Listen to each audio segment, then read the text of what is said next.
Hello everyone, welcome to chemistry by Sushil Kumar Jahangir. आज हम इस वीडियो में लुईस बिंदु संरचनाओं के बारे में पढ़ेंगे।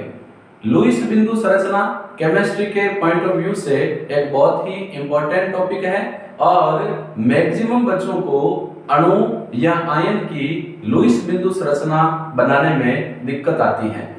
इसलिए जो बच्चे ये वीडियो देख रहे हैं वो जैसे ही इस वीडियो के एंड में पहुंचेंगे तो उनको लुईस बिंदु संरचना बनाने से संबंधित कोई भी दिक्कत नहीं आएगी और इसके बाद वो आसानी से किसी भी अणु या आयन की लुईस बिंदु संरचना बना सकते हैं। तो हम ले रहे हैं लुईस बिंदु संरचना। सबसे पहले सवाल आता है कि ये लुईस बिंदु संरचना होती क्या है। लुईस बिंदु संरचना क्या होती है कि किसी अणु या आयन में अष्टक नियम के अनुसार सहभाजित इलेक्ट्रॉन युग्मों को बिंदु के रूप में प्रदर्शित करने पर प्राप्त संरचना लुईस बिंदु संरचना कहलाती है। किसी अणु या आयन में अष्टक नियम के अनुसार सहभाजित इलेक्ट्रॉनों को बिंदु के रूप में प्रदर्शित करने पर प्राप्त संरचना लुईस बिंदु संरचना कहलाती है। तो इसमें हम क्या करते हैं, इसमें हम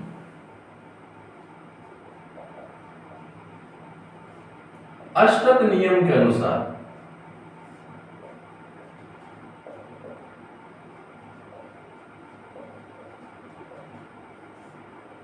इलेक्ट्रॉन को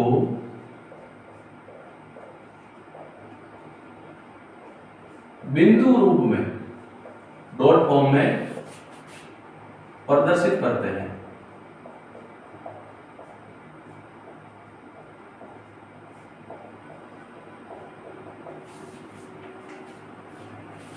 अब देखो लुईस बिंदु संरचना में हम अष्टक नियम को अप्लाई करते हैं। अष्टक नियम क्या होता है?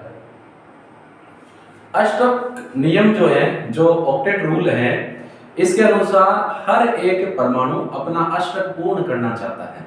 अष्टक पूर्ण का मतलब है अपने बाह्यतम कोश में 8 इलेक्ट्रॉन करना चाहता है। लेकिन हाइड्रोजन और हीलियम दो ऐसे हैं जिनका बाह्यतम अष्टक पूर्ण नहीं होता, इनका डबलेट यानी द्विक पूर्ण होता है। इनके बाह्यतम कोश में 2 इलेक्ट्रॉन होने चाहिए। अष्टक नियम यह कहता है कि कोई भी परमाणु अपना अष्टक पूर्ण करने के लिए इलेक्ट्रॉनों की साझेदारी करता है।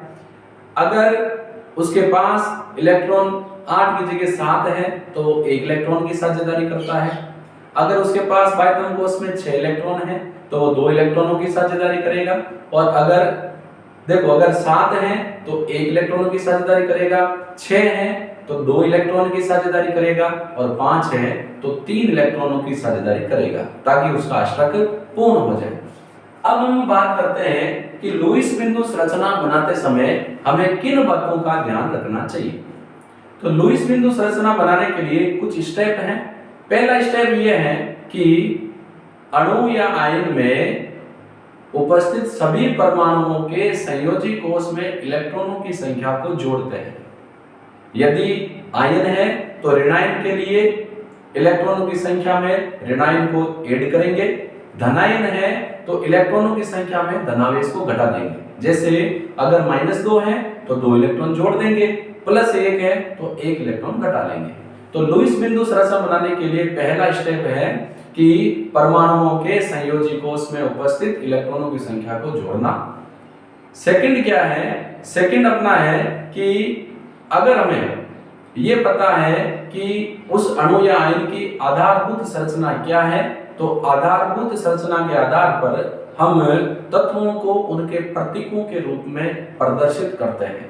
थर्ड, हम अणु में केंद्रीय परमाणु को ज्ञात करते हैं।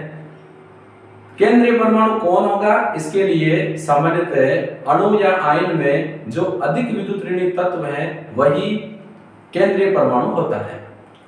एंड में क्या करेंगे? तत्वों के मध्य एकल बंध के लिए सहभाजित इलेक्ट्रॉनों को वितरित करते हैं। यानी एकल बंध के लिए एक इलेक्ट्रॉनों का वितरण करेंगे। उसके बाद शेष बचे इलेक्ट्रॉनों को बहुबंध या एकांकी इलेक्ट्रॉन युग्म के रूप में प्रदर्शित करते हैं। देखो, मान लो जैसे मैं कह रहा हूं पहला स्टेप क्या है? पहला स्टेप है संयोजी इलेक्ट्रॉनों की संख्या को जोड़ना।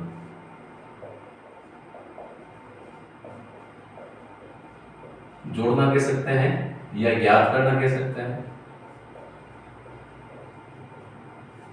दूसरा हम क्या करेंगे,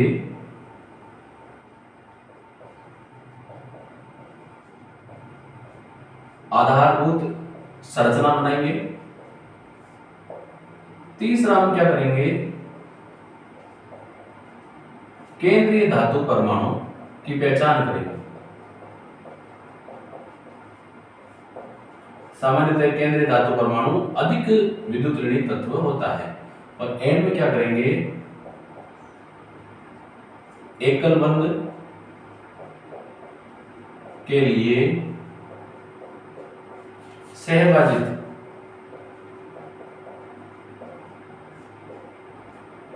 इलेक्ट्रॉन को प्रदर्शित करना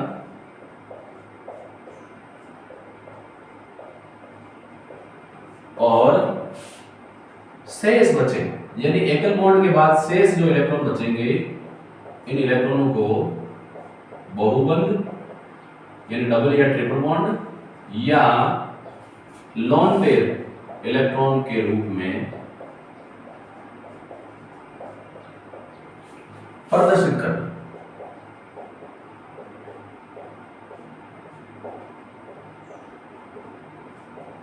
ये 4 स्टेप हम फॉलो करेंगे।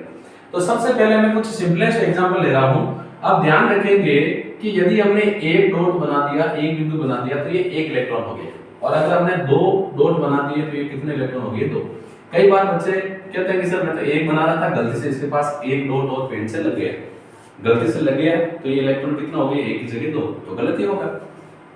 तो सबसे पहले मैं सिंपल एग्जांपल ले रहा हूं, जैसे हाइड्रोजन अणु।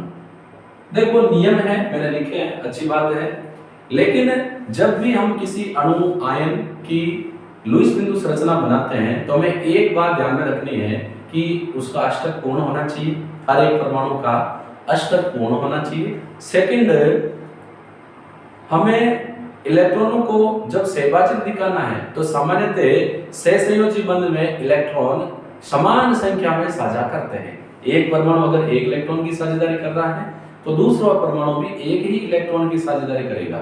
ऐसा नहीं एक को हमने 2 इलेक्ट्रॉन कर दिए, दूसरे को 1 इलेक्ट्रॉन कर दिया। ये भी आपको बात ध्यान में रखनी है। पहला तो अष्टक पूर्ण होना चाहिए और दूसरा इलेक्ट्रॉनों की साझेदारी समान संख्या में होनी चाहिए। अब देखो जैसे ये H अणु है, अब अगर इसमें हम बात करें कि इसमें कुल सहसंयोजी इलेक्ट्रॉनों की संख्या कितनी होगी, तो 2 हाइड्रोजन है और एक हाइड्रोजन के पास एक संयोजी इलेक्ट्रॉन होता है, तो 2 हाइड्रोजन के पास 2 इलेक्ट्रॉन संयोजी इलेक्ट्रॉन होंगे। संयोजी इलेक्ट्रॉन कौन से होते हैं, बाह्यतम कोश में उपस्थित इलेक्ट्रॉन।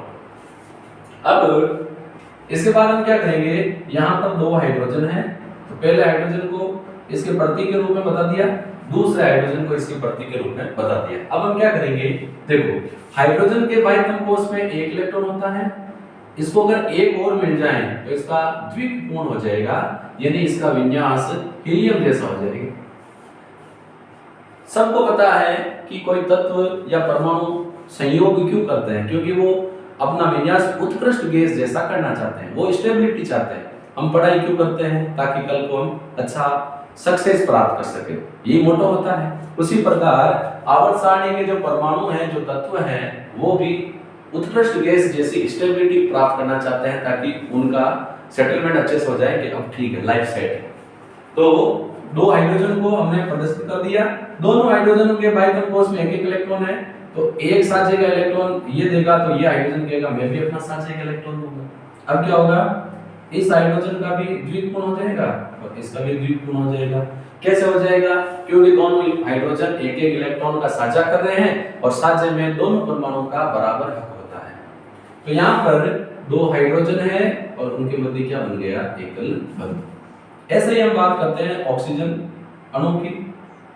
ऑक्सीजन के बाह्यतम कोश में 4 इलेक्ट्रॉन होते हैं, तो 2 के बाह्यतम कोश में कुल कितने इलेक्ट्रॉन हो जाएंगे, 8 4 नहीं होंगे, कितने होंगे, 6, तो 2 के कितना हो जाएंगे टोटल। ऑक्सीजन के बाह्यतम कोश में 6 इलेक्ट्रॉन है, इसको अपना अष्टक पूर्ण करने के लिए 8 इलेक्ट्रॉन चाहिए, तो कितने इलेक्ट्रॉनों का साझा करेगा, 2 का। तो ये पहला ऑक्सीजन और ये दूसरा ऑक्सीजन, ये ऑक्सीजन 2 इलेक्ट्रॉन की साझेदारी करेगा, तो ये भी 2 इलेक्ट्रॉन की साझेदारी करेगा। अब देखो पहले तो हम ये करेंगे कि एक एक इलेक्ट्रॉन की साझेदारी करवा दें। अब एक इलेक्ट्रॉन की साझेदारी जब ऑक्सीजन करेगा तो पीछे कितने बचेंगे, बाइथम कोर्स में कितने होते हैं 6, 5 बचेंगे इसके पास और 5 बचेंगे इसके पास। लेकिन इसमें क्या होगा, दोनों ऑक्सीजन का अष्टक पूर्ण नहीं होगा। इस ऑक्सीजन के पास देखो 1 2 3 4 5 6 7 हुए, तो क्या करेंगे दोनों ऑक्सीजन 2 इलेक्ट्रॉन की साझेदारी करेंगे। थोड़ा सा बड़ा बना देता हूं ताकि आपको स्क्रीन पर अच्छे से दिखे। अब क्या होगा, इस ऑक्सीजन ने 2 इलेक्ट्रॉन की साझेदारी कर ली, इसने भी 2 इलेक्ट्रॉन की साझेदारी करी। अब शेष जो इलेक्ट्रॉन बचे हैं उनको हम लोन पेयर के रूप में प्रदर्शित करेंगे। जब 6 हैं तो 2 तो साझे में भाग ले रहे हैं, तो इसके पास भी बचे 4 इलेक्ट्रॉन लोन पेयर के रूप में हैं, इसमें भी बचे 4 इलेक्ट्रॉन लोन पेयर के रूप में हैं। अब देखो इस ऑक्सीजन का भी अष्टक पूरा हो गया, इस ऑक्सीजन का भी अष्टक पूरा हो गया।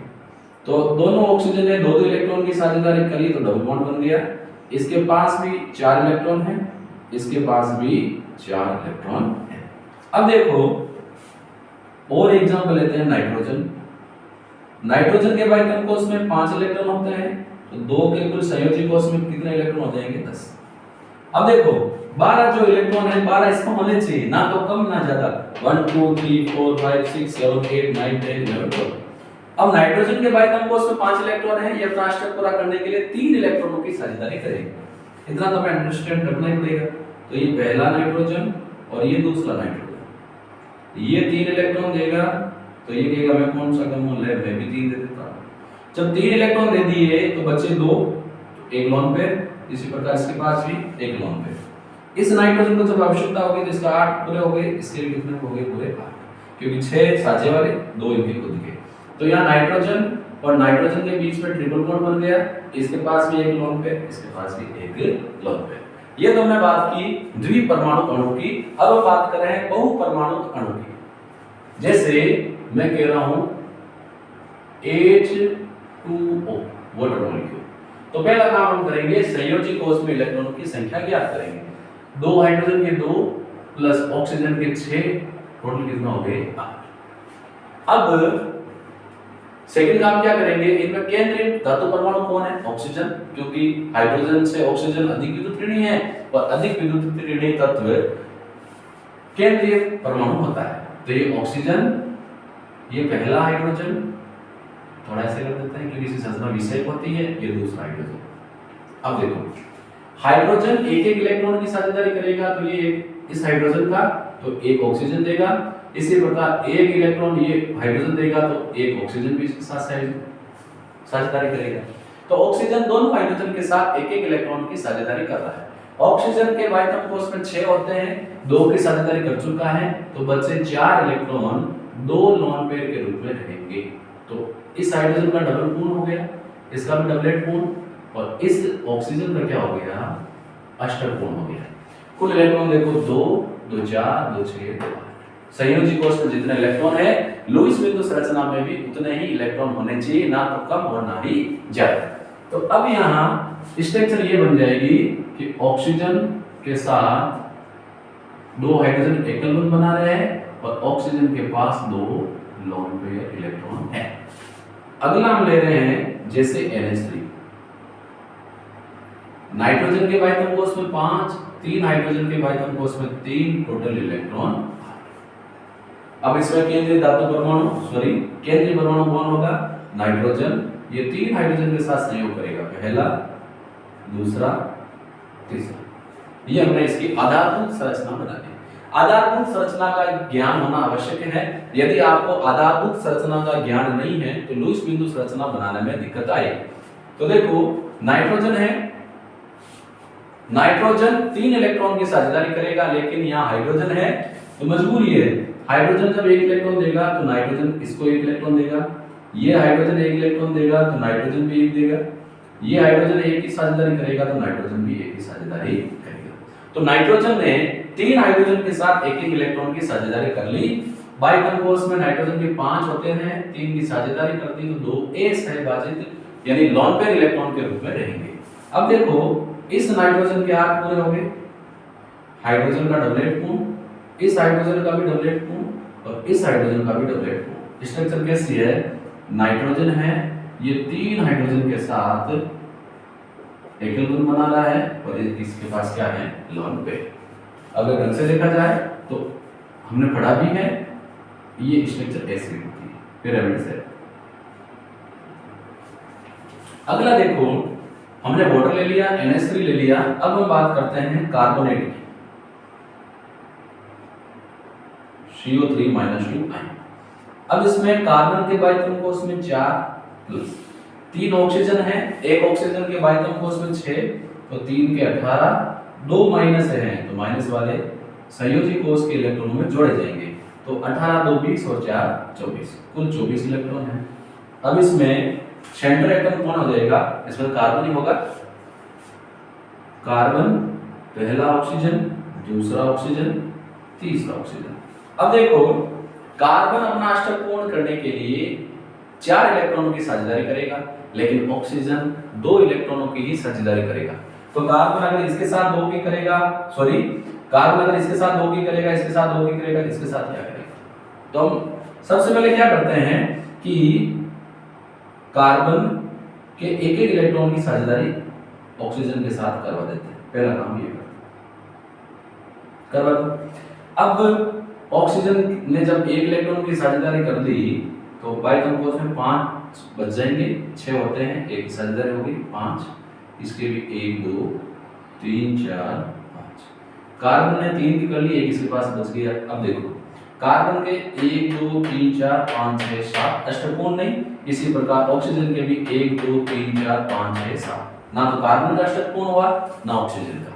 तो अब क्या करें, तो अब ये होगा कि कार्बन क्या कर सकता है कि एक ऑक्सीजन के साथ 2 इलेक्ट्रॉन की साझेदारी करे, मान लो इसके साथ इसने 2 इलेक्ट्रॉन की साझेदारी कर ली, बाकी 2 ऑक्सीजन के साथ क्या करे, एक इलेक्ट्रॉन की साझेदारी करे।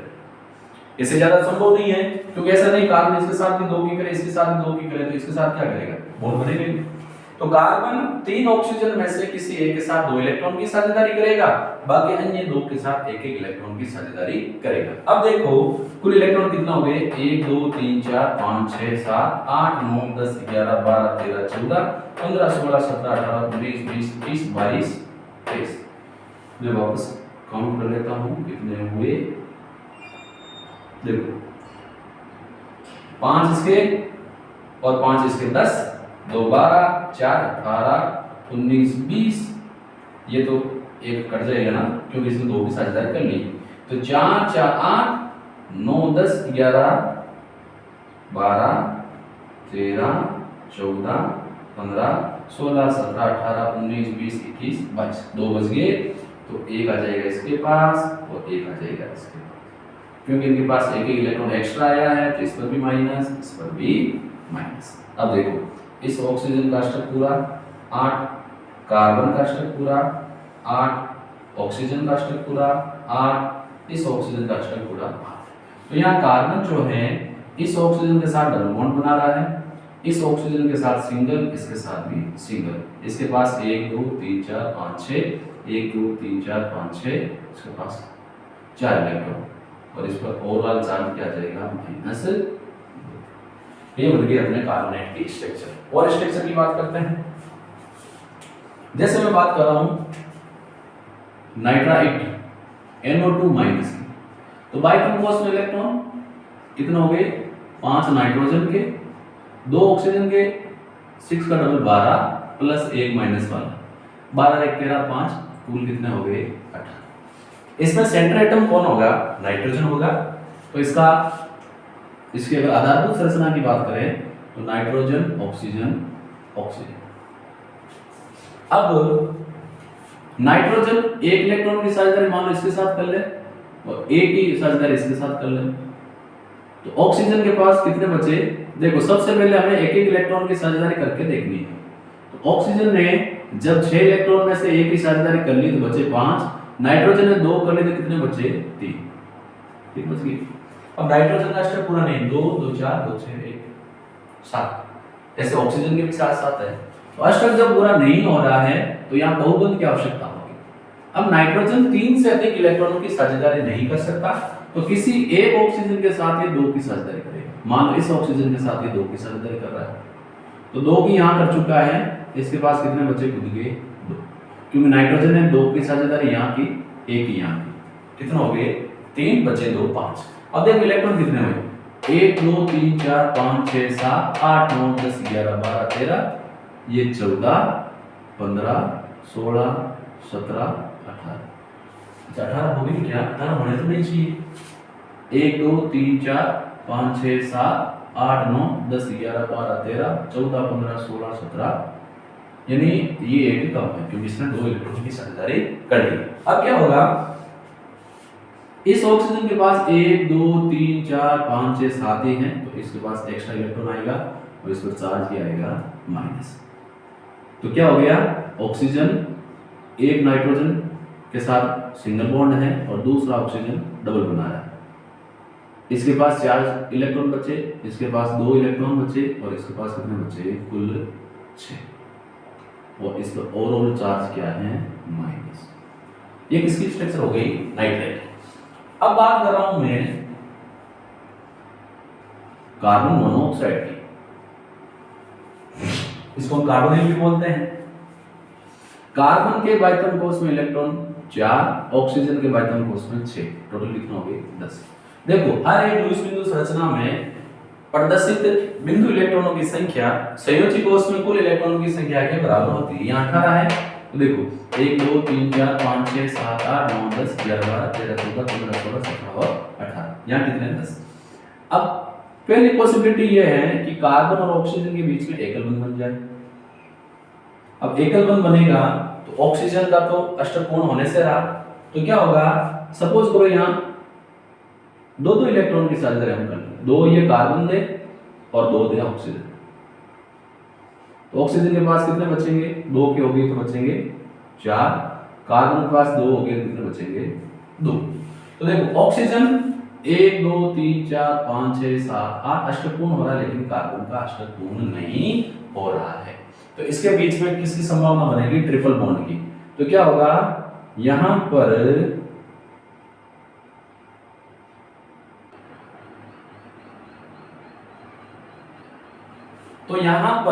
कार्बन और ऑक्सीजन के मध्य ट्रिपल बॉन्ड बनेगा।